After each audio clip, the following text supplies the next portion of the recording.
ma'am, as far as I could tell. She was a stickler for honesty. Fairness, too, right down to the way she never overcharged tourists for the mouth-watering jellies and jams she loved to make. Her stories, how she loved to tell them, for the telling's sake. And the women folk, gathered for a quilting frolic or a canning bee, always hung on every word, no matter how often they were repeated. There were stories from her childhood and after, how the horses ran off with her one day, how clumsy she was at needlework, and how it was raising 3 rambunctious boys one after another. Soon her voice would grow soft as velvet, and she'd say, "That was all back before little Katie came along." As though my coming was a wondrous thing. And it seemed to me, listening to her weave her stories for all the rest of the women, that this must be how it'd be when the Lord God above welcomed you into his kingdom. Mama's love was heavenly, all right. It just seemed to pour right out of her and into me. Then, long after the women had hitched their horses to the family buggies and headed home, I'd trudge out to the barn and sit in the hayloft, thinking long and hard about the way Mama always put things.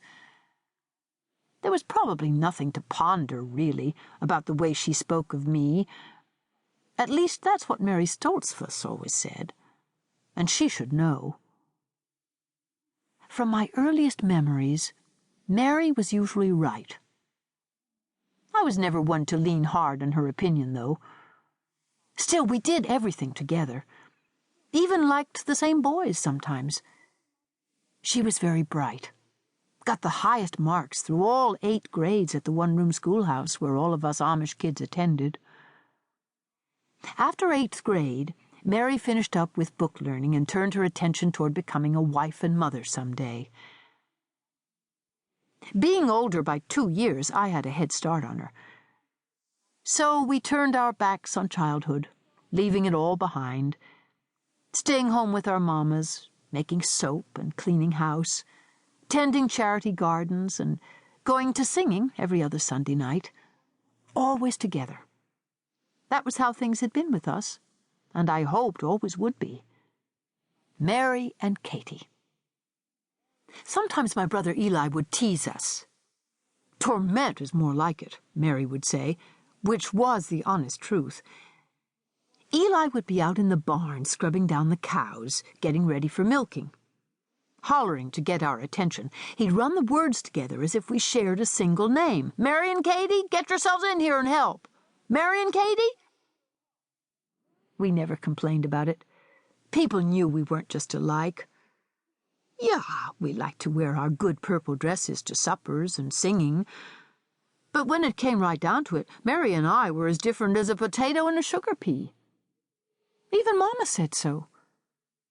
Thing is, she never put Mary in any of her storytelling. Guess you had to be family to hear your name mentioned in the stories Ma'am told. Because family meant the world to her. Still, no girl should have been made over the way Mama carried on about me. Being Ma'am's favorite was both a blessing and a curse, I decided. In their younger years, my brothers, Elam, Eli, and Benjamin, were more ornery than all the wicked kings in the Bible combined. A regular trio of tricksters. Especially Eli and Benjamin. Elam got himself straightened out some last year around Thanksgiving, about the time he married Annie Fisher down Hickory Lane. The responsibilities of farming and caring for a wife and a baby, here before long, would settle most any fellow down. If ever I had to pick a favorite brother, though, most likely Benjamin would have been it. Which isn't saying much, except that he was the least of my troubles. He and that soft-hearted way he has about him sometimes. Take last Sunday, for instance.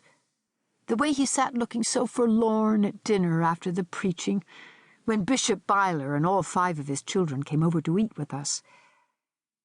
The bishop had announced our upcoming wedding, his and mine, that day right after service.